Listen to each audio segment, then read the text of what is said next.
Well, we are getting closer, anyways, to the season. I've noticed that it's getting darker later. It definitely is noticeable now. And, you know, once I sort of start to notice that, I'll start going through my plugs and stuff. And, actually, a great introduction to today's episode, in fact. So I'm going to keep going, Toby. We'll just leave this all in. We'll leave this in, okay? Sure. So everyone's hearing this now. I tend to go and stare at my plug wall. I hope everybody has a plug wall. I don't know if people have a plug wall. I don't know if that's normal or not, but I have a plug wall. I have a huge piece of, it's more than a piece of plywood pegboard, and it's from maybe knee height to 2 feet over my head. And it's just filled with plugs. And you're going to see it eventually, actually, because we're going to do some stuff where you'll see parts of it anyways. But I go down and I just stare at it because I just want to think about fishing, and I want to think about, you know, my goals, and I want to think about my weaknesses and what I have to buy and what I shouldn't buy, those kind of things. And I was sitting there looking at over my various plugs, and I'm going to leave out some of the thoughts because I want to get to the episode. But one of the pegs up in the right-hand corner is the bottle plugs. And I was thinking about this episode, and I was thinking about how I don't use them, which is basically going to be sort of the premise of this episode, but not exactly. And I actually pulled them down. So I moved the pegs down. So now they're not so far up in the right-hand corner in the darkness. They've come down a little bit more into the light underneath. Yeah, into the light more, because I have I have an old aquarium light that I use above it all. I really am committed to using them because although listeners may not get this yet, I hope they do, but you may not. I am a plug fiend. I love messing with plugs. I'm not someone necessarily that keeps their plug bag simplified to 6 different things. I like messing with plugs. It's one of the most satisfying things about the surf for me is trying to catch them on various different things. But one of my weaknesses is the bottle plug. I do not use it very much. And we're going to include Toby in this bottle darter, right? The North Bar bottle darter or the Sporting Wood. We're going to include bottle darter with bottle plug for the whole conversation. So when we use these words, they're interchangeable for you listening to this. I don't use them enough. And this was really impressed upon me again last year when I interviewed Rich Troxler and how important they are to him. And that got into my subconscious, and I didn't do anything about it all last year, but I'm committed this year.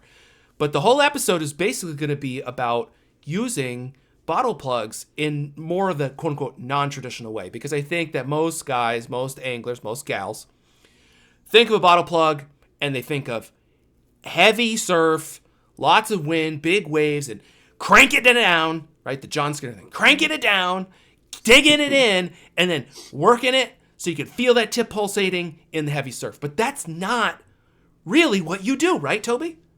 No, I love the bottle plug. It has definitely come and gone as far as its average usage. You know, I first learned about it kind of like you're saying, traditional, the outflows in Rhode Island. It was a big thing. The GS2 and GS3, that's the Gibbs 2 ounce and 3 ounce. And that was like a staple when I was learning those places because it made sense. You know, it's like that current ripping, Holden, etc. But I started using it outside of those locations in some of the bigger surf, when there was waves, when there was wind, all that stuff. And I did well on it. And it's sort of like at some point just migrated or stayed in my bag on more toned down average surf conditions. And I probably only got away from it for a while when I, kind of discovered and fell in love with the darter. I was like, oh, this does everything a darter does and more. Or excuse me, darter does everything a bottle does and more. And it was in my bag for years. But then sometime, somewhat recently, I remembered, like it happens with a lot of plugs, I remember a plug. And for the last several years, my plug bed has had equal time with the bottle and the darter on all locations. That's crazy. That's crazy. That's crazy. Keep going. I don't want to interrupt. That's wild. This is blowing my mind kind of stuff. I kind of can recall when it came back into favor with me, and it was based off that like traditional bottle plug location condition. We had some big summer storms that had rolled in. We had big surf, and it was actually the North Bar bottle darter, which comes in stock at 2.5 ounces, and I actually load them to 3 ounces. Okay. That came about because when the North Bar bottle darter first came out in plastic, I was an acquaintance with the guys making it, and it was Rob. Was doing the plastic side at North Bar with Larry, and they actually, from my understanding, was they wanted to make a 3-ounce plug, but to sell a 3-ounce to the average surfcaster, they felt was going to be more difficult than a 2.5-ounce. But they designed it as a 3-ouncer, so they actually were making loaded ones originally that you could buy as 3 or as 2, but for whatever reason they only make or 2.5. That's all they make now. So I load mine to 3. And a couple of years ago, we had that big surf conditions, and I was like, I need the bottle plug. That's when it excels, put it back into the bag. And I hammered on that thing for a couple of tides, and then I believe you joined me. And, when one of us meets up with the other for whatever reason, I always ask, hey, what'd you throw in? And, I had told you, North Bar bottle darter. And I was like, what the fuck are you talking about? Are you kidding me? Because we were not fishing a situation where I would ever pack that. And I was like, shit. Now, this is a potty mouth episode. Shit, what am I going to do now? I got to find them. The hooks are all rusty. You're like, you got to load them. I'm like, oh my God, I got to load it by the time I meet you. So I couldn't believe it. Keep going. Yeah. So we ended up doing well that night. I mean, the details, whatever, but it got back into my consciousness of bottle plug. And granted, it was coming off of, that traditional, what the books say, you should be using it in these conditions. But I started packing them in a lot of other conditions, in normal, average surf situations. And I then brought back in the Super Strike bottle plug. And I play around with that one quite a bit because if you go back to like our rattle, baby rattle episode, I actually go as far, and I've had conversations with Steve over this. I'll buy a brand new Super Strike bottle plug that has the BB rattle weights. I'll drill it out. I'll dump them all out, and then I'll replace it with my own baby oil or mineral oil load to get it back up to the weight that I want. But that's a whole other cuckoo issue. That's the correct way. I'll say it. I think that's the correct way. The silent. Yes. Yeah. But the Super Strike bottle plug and the North Bar bottle darter now, like I said earlier, they are in my bag. One of those two and the Super Strike darter is almost always in my bag, no matter where I'm going, what the conditions are, what the prevalent bait fish is in the area, for a variety of reasons. Right out the gate is I like the profile of it. I feel it's a very, fishy, large, substantial profile. It's similar to the size of the Super Strike darter. The bottle plug is the Super Strike bottle plug is pretty similar size, but then it's sort of that next step up of a slightly bigger silhouette with the bottle darter. It provides a meaty looking meal. Yeah. For a big fish. The bottle darter is definitely a chunky. Now, he does make a smaller one, too. Yes. And I think that actually that's the one that I've used more now over the last... when did he introduce it? It's probably been 5 or 6 years ago. Yeah. Oh, it's been at least that, actually. But, when I was talking to Larry about it, that plastic one is based on some of the wood stuff, and it casts better than the big one does. Although now you're loading yours, so that kind of the 3-ounce it casts really well, once you load that sucker down. But for me, my problem is a lot of the places I fish, and we were discussing this offline. A lot of the places I fish are really pretty shallow. Apparently they're shallow because I can't use these things. And I actually found that the smaller bottle darter from North Bar, I can actually fish it now. So that, for me, almost is a stand-in for some of the metal lips that I would use. Instead, for me, those are synonymous. It's really interesting. And again, I just heard Pete Usage, who we just had on interview. I just heard him do a seminar, and he was like, the cool thing about surf fishing is that everybody does everything different. And you could have guys that fish the same spots that do totally different things. And I agree. I think that's one of the beautiful things about the striped bass is that you can kind of fish for it however you want. It can be whatever you want it to be. And that's not true for a lot of other fish. But you're talking about the bottle darter being sort of equal to the darter, and you use them in kind of different the same places, maybe in slightly different ways, but you're kind of switching them in and out. For me, that's what I do with a needlefish. So we're fishing different water in different ways, but with the intersection in between being the darter. But I think that that's really interesting because before you told me this when we were preparing for this, I don't think I ever would have compared those two plugs to each other, really.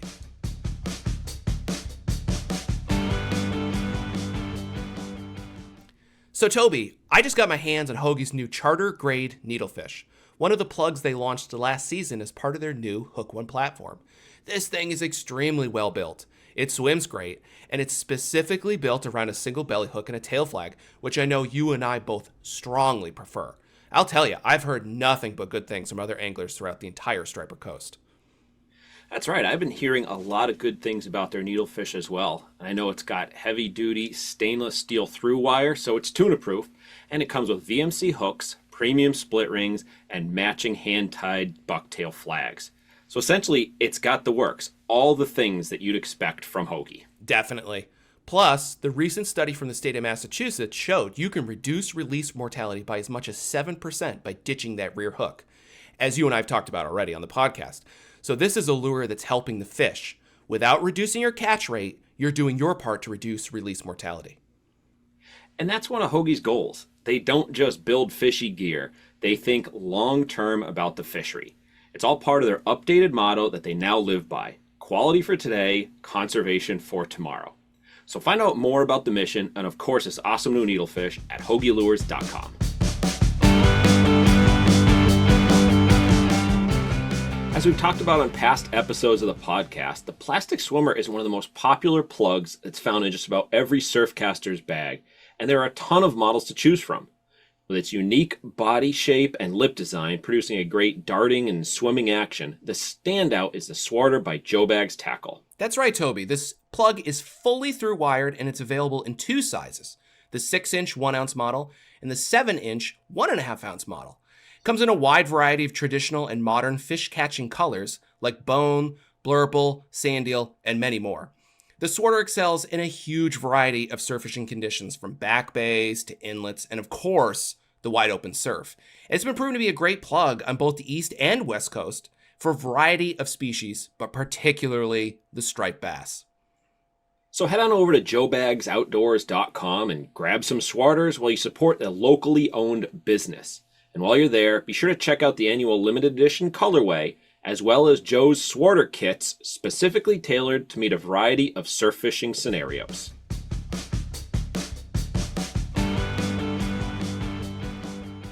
So I certainly use them interchangeably, like you're noting there, but there's times when, even just going into my bag, it's not very often that it's darter and bottle and bottle darter. It's not often all three. Those three will go in big surf conditions.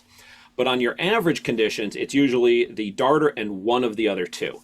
And it comes down to a couple of different things. Some of the locations that I fish, if I really do need to punch something out and get a little extra distance, that Super Strike bottle loaded with liquid will outcast the standard Super Strike darter. Oh, for sure. And I've had it. It took me a little while to figure out. I'm like, oh, they're the same weight. They're basically the same deal. There's a spot that I fish that I cast towards a rock with the darter, and unless I had a tailwind, I've never hit it. The first time that I threw the Super Strike bottle plug there, I hung up on the rock on the first cast. And I was like, all right, well, I'm getting a few more feet, obviously. So that quickly, it was like one of those notes that I put in my head. All right, check. If I think I need to reach a little more distance, or if there's a spot that I'm trying to fish that's a little further out, I might add it.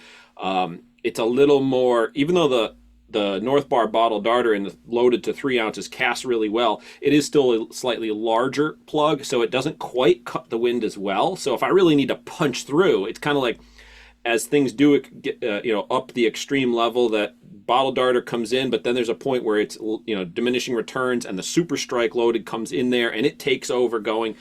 But what I like about them is that it gives me a different depth presentation. You had referenced the metal lips before. So when I go to a location that's I'm going to say deep, meaning not super deep like Cape Cod Canal, but let's say it's 12 to 15 feet deep or so that I'm fishing into. I will then break down the water column with different metal lips, diving metal lips, to try the ones that hit bottom, then the ones that kind of fish the bottom third, the middle stretch, and the top stretch, the top third. And I can actually add in the Super Strike bottle and the North Bar bottle into there with how deep that they will dive in with the metal lips. So it's kind of like I get both better casting distance generally with the bottles.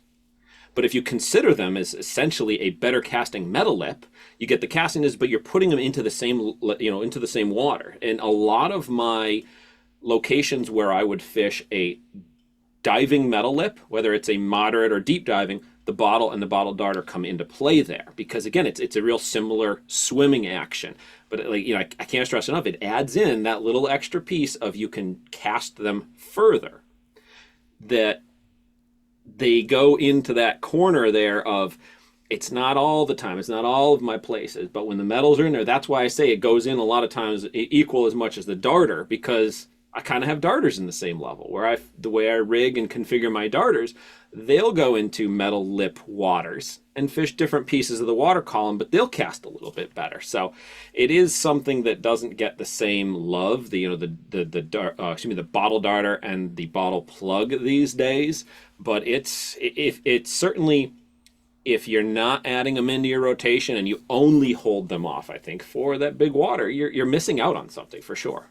Yeah, so that's the thing. Excuse me. That's the thing that I'm missing out on, because I do not generally pull them out unless I have some roil on the water, unless I have some kind of churn on the water. And there's one spot in particular that I love, that I almost exclusively throw soft plastic and darter. And for a while, when it came out, I added in that small bottle darter. And even then, I was running into the problems where if I wasn't being really careful, I would hang up on the bottom. Now, I would always get it back. I wouldn't lose it, so it wasn't a big deal. But it was running right at the edge of, acceptable. My question for you is, I can't help myself but ask this question. The darter is generally, I think we can all agree. I'm going to say it. I always try to be a little careful about saying rules and stuff, but the darter is a pretty subtle presentation. It's a subtle presentation. It doesn't have a rattle. It doesn't wiggle, wiggle, wiggle. It sort of glides back and forth. But a bottle darter, or a bottle plug, but a bottle darter, let's just start there, is a pretty aggressive thump, thump, thump, thump, thump, thump, thump back and forth. Do you work it like that? Are you swinging it? Are you twitching it? What are you doing? So I think the bottle darter, especially once you add that half ounce roughly of load liquid, does subdue the shake. It still does. You can still feel it bumping, but I wouldn't say that it's as much as a lot of the metal lips. Not as much as an aggressive metal lip. It's more in line with the wag of a maple metal lip. And the maple metal lip, because of just the inherent weight, slows it down. It still wiggles, but it's closer to what I would consider natural, and the bigger bottle darter does that as well. So with either of them, similar to the darter, hits the water, I give it a good yank to get it to bite, and a couple of cranks, so I'll kind of drop it down in the water column, and then I go with a slower retrieve. I'm really just going fast enough to offset it coming back to the surface, and it's kind of that just working, holding against the current. It really, I guess if you studied me on a night in the surf and said we're able to tell he's throwing a metal lip right now, and then if I, without your knowing, swapped in the bottle darter, or in some places the straight up bottle, you might not be able to tell the difference. I'm not adding a whole lot to it, the same as we talked before with adding a little something from time to time, that little extra pop, but it's really just keeping it with, like I do with a lot of my presentations, staying in contact so that I'm diving down, working it through that piece of the water column that I want to target on that cast. If I want to try to get it a little deeper, I might crank it harder and faster initially, but that, especially the North Bar, does dive really deep for a otherwise buoyant plug, because it is very buoyant. It can get you out of trouble. Like in boulder fields and stuff, you can bump and stop, and you'll come up, especially if you don't have it loaded. But even if you Yes. do have it loaded, it's very buoyant, and because of the way it swims and it bumps the nose, it will, if you bump, you can stop and it'll rise up. But you're right, it does dig pretty deep. And I add to the ability to dive down on both of them, on both the Super Strike and the North Bar. I'm running just the belly treble and a flag on the back. And on the North Bars, I run the Mustad 4.0 5X standard on it. On all of the North Bars, I've got the 4.0. On the Super Strike, I actually rig them two ways. I either run the 3.0 Mustad or the 4.0 Mustad.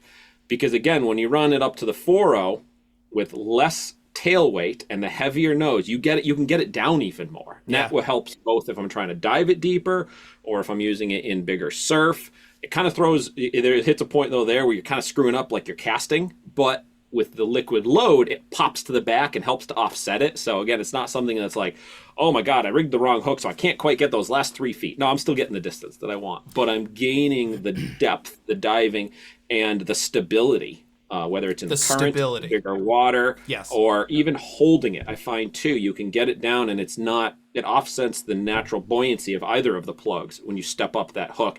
And I've even got some that at times just because of the natural tendency, the differences in the plastic with the Super Strike, some with the 4.0 loaded properly will float, and some will almost suspend. And those, once I find one that I've got that suspends, I kind of put an extra note on it, and I save those for certain times that maybe that's what I want. When slower, sweet, you want to get it down and really just crawl that thing. I mean, I've had times with that Super Strike loaded that it's barely wiggling.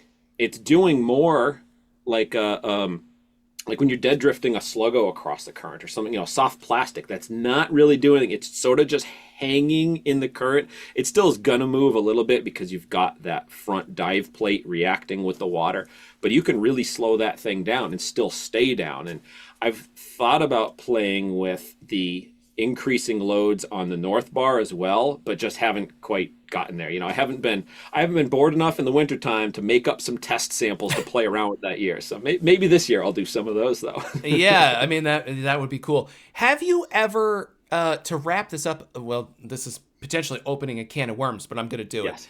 Have you tried some of the really small bottle plugs? Because I've heard a lot of the older school anglers, guys have been around a long time, they would always reach for a bottle plug as their big profile. There's their big profile. There wasn't as many of the giant metal lip stuff we have, the big plastics, all that stuff. They would reach for the bottle plug as their big, whatever shad or, whatever else big bait. But there's also the small ones that have been made for a long time. Have you ever played with those? I haven't. I have some of the original Gibbs that they were tiny. They were like 3/4 of an ounce. They used to package them, way, way, way back in actually a prescription medicine plastic container. Like there's cool packaging for those old ones. And I had some of those. I had the set of the pencil popper, the bottle plug, the metal lip. And then I had some that I could fish up to the 1.5s. And I just never played around with them. I've meant to try the smaller North Bar bottle darter that you referenced, because a couple of guys that I've talked to said, despite it being a smaller profile, for them, it is absolutely a big fish plug. Yes. For whatever reason, they never really got into it. I never pried. It was just enough for, person X to say, even though it's not bigger, it's a big fish plug. And it's like, all right, mental note, which even to this conversation is still on my mind. But I haven't given them enough time. I haven't given them any time really on the smaller ones. Yeah, so when I talked to Larry about that, and maybe I'm giving something away, but I don't know him that well, so I'm going to do it anyways. But he confided in me. He was like, look, the big ones are good. The little ones do everything the big ones do, but they cast farther. They don't dig as deep. So if you're in water that, is snaggy, there's no real reason to have the big one. And I'm paraphrasing it. It's maybe not exactly what he said. But as soon as I heard that, I was all in. This has been a weekly edition of the Surfcast Podcast. You can find out more about the podcast at surfcastpodcast.com, or definitely check us out on social media, Facebook, Instagram, at the Surfcast Podcast.